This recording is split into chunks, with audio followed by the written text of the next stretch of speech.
Welcome to another edition of RCE. This is Brock Palen. You can find the entire collection of all of our back episodes on rce-cast.com. There's an RSS link there, as well as a link into the iTunes library. I have also, again, Jeff Squyres from Cisco Systems and one of the authors of Open MPI.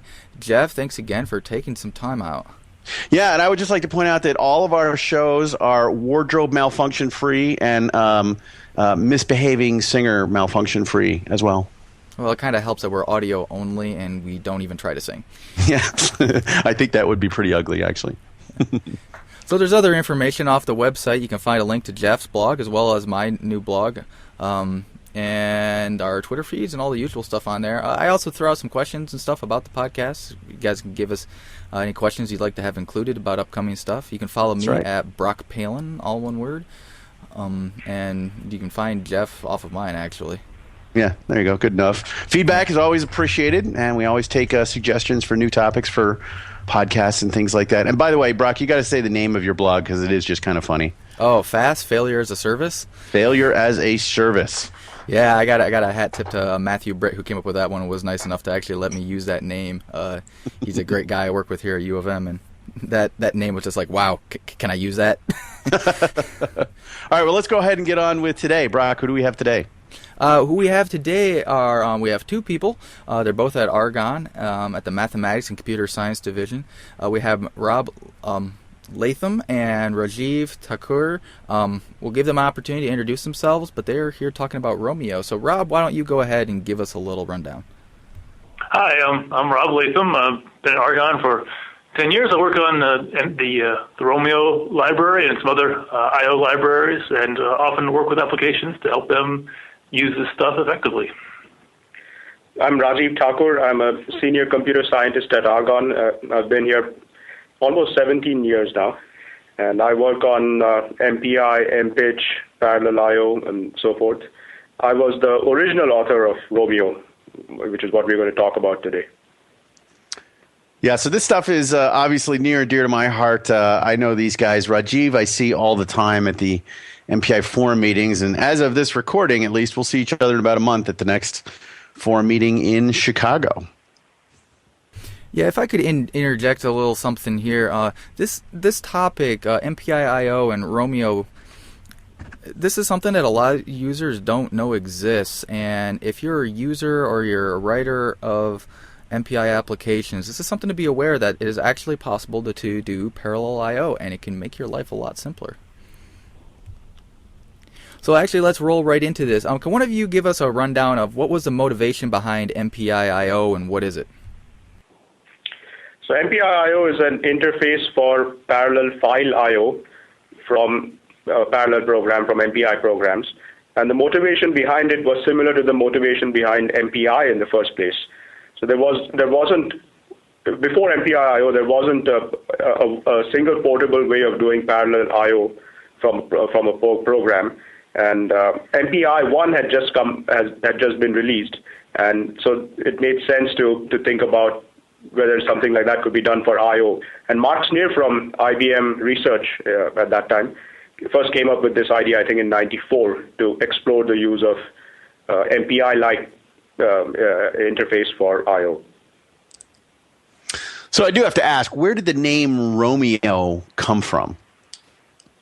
Yeah, many people asked me about it, and so that came much later because I was implementing MPI-IO, and before I had to release it, it needed a name as such, and I couldn't come up with a good name. So the MIO came from MPI-IO, and R potentially from my name, and O was needed to complete a word in some way. So it doesn't mean anything, but it has MIO for that looks like MPI-IO. Gotcha. So we kind of avoided the question until now, but what is Romio? So Romio is an implementation of the MPI-IO interface. That MPI-IO is now an official part of MPI, and now means since '97, so it's a good 15 years. So it's an implementation of that one chapter.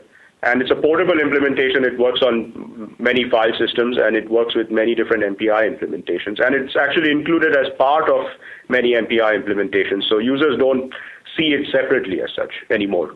And because of its liberal licensing and popularity, it is common to use them as weak synonyms. MPI-IO and Romio often get used interchangeably, but it is one is a standard and one is an implementation.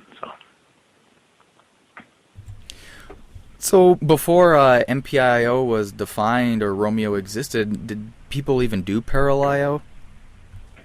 Yes, parallel I/O was in its early stages in those days, but it was used, and there were a few parallel file systems. There was one from Intel, there was one from IBM, the IBM Vesta, and they all had their own interfaces. They were POSIX-like interfaces, but they had their own extensions.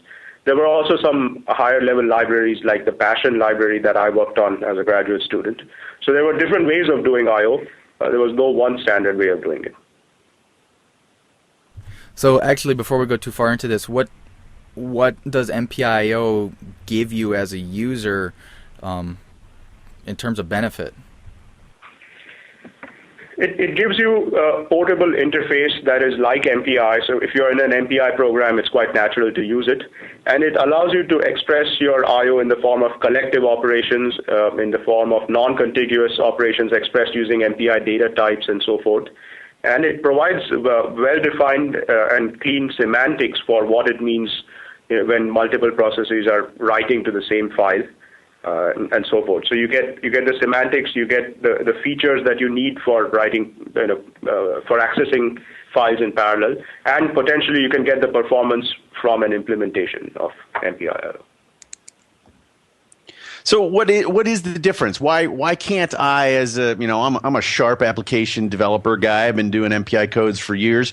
Why can't I roll my own parallel I/O? What's in it for me to use the one that's built into MPI? So there have been a lot of application people who have, especially recently in the last 5 years it seems, who have done just that, tried to do these optimizations by themselves and use their own way of doing parallel I/O. And sometimes it can work well, but often there are certain file system characteristics, let's say, that need to be dealt with. And one of the benefits of Romio is this file system abstraction layer, and so we can put in an optimization that's specific for GPFS, specific for Panasys, specific for Lustre, and those details can be hidden from the application user. And then when the application person does his I/O on machine A or machine B or machine C, he doesn't have to worry about retargeting and reinventing those optimizations. And some of the optimizations can be hard to implement. So a library writer might want to do it once, but for an application person, it's probably a lot of work to redo all of that in his application. Can you give us an example of one of these optimizations?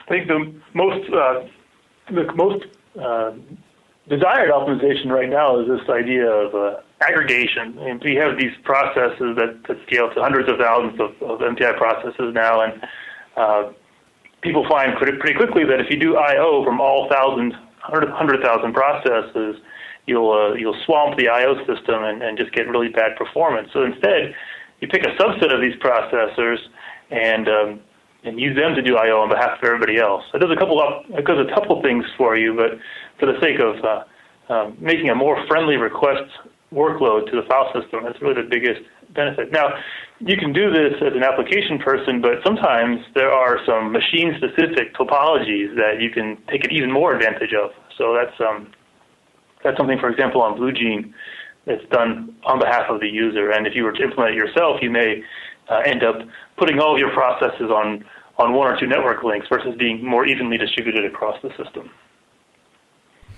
So when I was reading up on this, I ran across something called hints. Is that specific to MPI-IO or is that specific to Romio?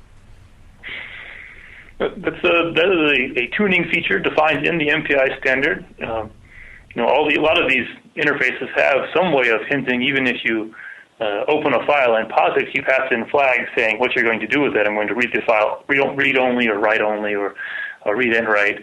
And this is something similar where you can provide some indication of your intention to the MPI-IO library.